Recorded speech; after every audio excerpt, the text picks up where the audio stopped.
உங்களுக்கு நிம்மதி உண்டாகுவதாக, தேவனுடைய இரக்கங்கள் அதிகமாவதாக. தேவன் என்ன சொல்றாங்கன்னா, ஆபகுக் 2:3 அது நிச்சயமாய் வரும், அது தாமதிப்பது இல்லை. தேவன் இந்த வசனத்தை தான் உங்களுக்கு கொடுக்குறாங்க. ஒரே குழப்பமா இருக்கு.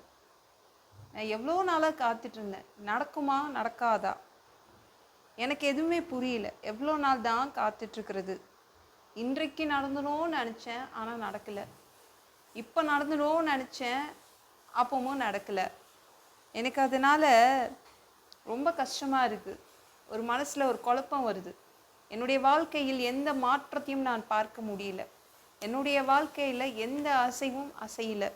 தேவன் எனக்கு ஏன் எதுவுமே செய்து தரதில்லை? என்னை ஏன் காக்க வைக்கிறாரு? அவர் என்கிட்ட பேசுகிறதும் கிடையாது, அமைதியாக இருக்கிறாரு. நாளாக நாளாக எனக்கு பயம் வருது, என்னை பயம் பிடிச்சிக்குது. தேவன் என்ன மறந்துட்டாரா? இப்படி நிறைய கேள்விகள் வச்சுருக்கீங்கள. தேவன் சொல்கிறாரு, இனி தாமதிப்பது இல்லை. உங்களுக்கு வர வேண்டியது இனி தாமதிப்பது இல்லை.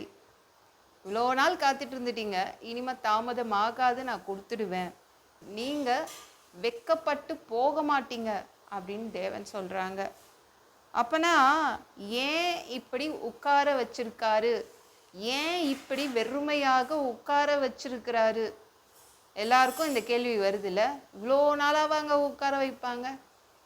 அவங்க ஏன் உங்களை உட்கார வச்சிருக்காருன்னா, கொடுத்தீங்கன்னா ஓடி போயிடுவீங்களே வாங்கிட்டு. தேவனுக்கு சோத்திரம், தேவன் கொடுத்துட்டாரு, அப்படியே ஓடி போயிடுவீங்களே உடனே கொடுத்தா. என் பிள்ளைங்க என்னுடைய சமூகத்தில் கொஞ்சம் உட்காரட்டும், உட்காந்து பழகட்டும், என்னோடு நெருங்கட்டும். நானும் என் பிள்ளைங்களை நான் பார்க்க ஆசைப்படுறேன்னு தான் உங்களை உட்கார வச்சுடுறாரு. பழகட்டும், தேவ சமூகத்தில் எப்படி உட்காருவது என்று என் பிள்ளைங்க பழகட்டும். அந்த பழக்கம் வந்தனா என்றைக்கும் விட மாட்டாங்க அப்படின்னு சொல்லி தான் உங்களை ஒரு காரணத்துக்காக தான் உட்கார வச்சுருக்காரு.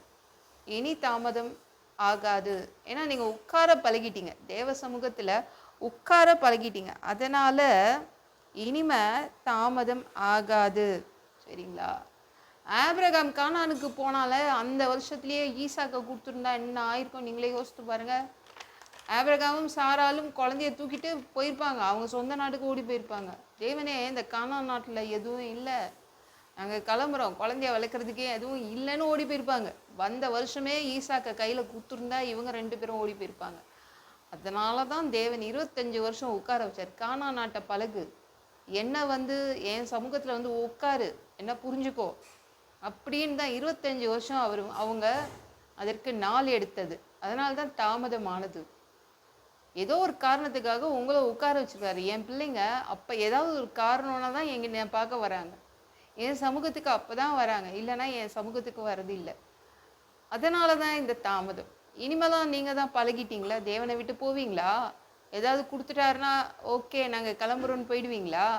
இல்லைல்ல, தேவ சமூகத்தில் எவ்ரிடே உட்கார மாதிரி உட்காருவீங்கள. அதனால் அவர் உங்களை நம்பி கொடுப்பாரு. இனிமே தாமதம் ஆகாது. நீங்களும் அவர் சமூகத்தில் உட்கார கற்றுக்கிட்டீங்க. அவர் நம்பி உங்களை கொடுக்குறாரு. நீங்கள் எதற்காக காத்திருந்தீங்களோ அது வந்துடுது. ஓகேங்களா? இந்த வீடியோ பிடிச்சிருந்துச்சுன்னா மற்றவங்களுக்கும் ஷேர் பண்ண மறக்காதீங்க. கர்த்தர் உங்களை ஆசீர்வதிப்பாராக.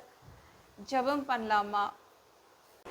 அன்பு பிதாவே, உங்க பிள்ளைங்க உங்க பாதத்துல வந்திருக்காங்கப்பா. சாமி இரக்கம் செய்யுங்க, இறங்குங்க பா. தாமதமாகுது அப்படின்னு கவலைப்படுறாங்க, எவ்வளோ நாள் தான் காத்துட்டு இருக்கிறதுன்னு கவலைப்படுறாங்க. இனிமே அவங்க காத்திருக்க வேண்டிய அவசியம் இல்லை, நீங்கள் கொடுத்துடுவீங்க.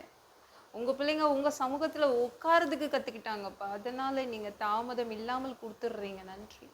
எல்லாம் பொல்லாத பிசாசுகள், ஏவல்கள், மந்திரங்கள், தற்கொலை ஆவிகள், பயத்தின் ஆவிகள், பலவீனப்படுத்துகின்ற ஆவிகள் எல்லாம் இயேசு என்ற பெயரினை கொண்டு துரத்துகிறேன். ஓடிப்போ. உங்கள் பிள்ளைங்களை இரத்த கோட்டைக்குள் மறைச்சிக்கோங்க. பரிசுத்த ஆவியால் நிரப்புங்க. ஞானஸ்நானம் எடுக்கணும், ரட்சிப்பீராக. இயேசுவின் காயப்பட்ட தழும்புகளால் எல்லா வியாதிகளும், எல்லா பலவீனங்களும், கேன்சர் போன்ற வியாதிகளும், மரணப்படுக்கைகளும் சரியாகுவதாக.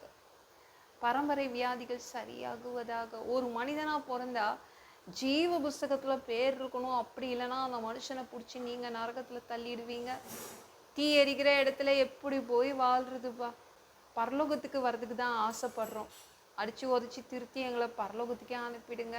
கழுவப்படாத பாவங்கள் இருந்துச்சுன்னா உங்கள் திரு ரத்தத்தை கொண்டு கழுவி எங்களை பரலோகத்துக்கே அனுப்பிடுங்க. எந்த ஒரு இமை பொழுது நீங்கள் வருவீங்கன்னு இயேசுவை வணங்கி வணங்கி காத்துட்ருக்கோம். பரிசுத்தமாக வாழ்ந்து வாழ்ந்து காத்துட்ருக்கோம். அந்த ஒரு இமை பொழுதில் உங்களுக்கு ஒப்பான உடம்பை எங்களுக்கு கொடுக்கப்படும். அதை விற்றுக்கொண்டு மத்திய வானத்தில் உங்களை சந்திக்க வருவோம். அந்த தருணத்தை நாங்கள் இழந்துடக்கூடாதுப்பா. ஒரு மனுஷனால் இப்போ சுத்தமாக வாழ்கிறது கூடாத விஷயம்.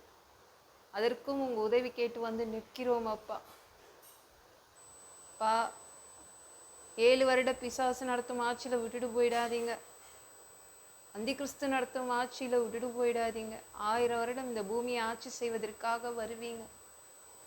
அந்த பொற்காலத்தை பார்க்க ஆசைப்படுறோம். எல்லாவற்றையும் ஒப்பு கொடுக்குறேன். இயேசு மூலம் ஜெபம் கேளும் பிதாவே, ஆமென். நாளைக்கு பார்க்கலாம்.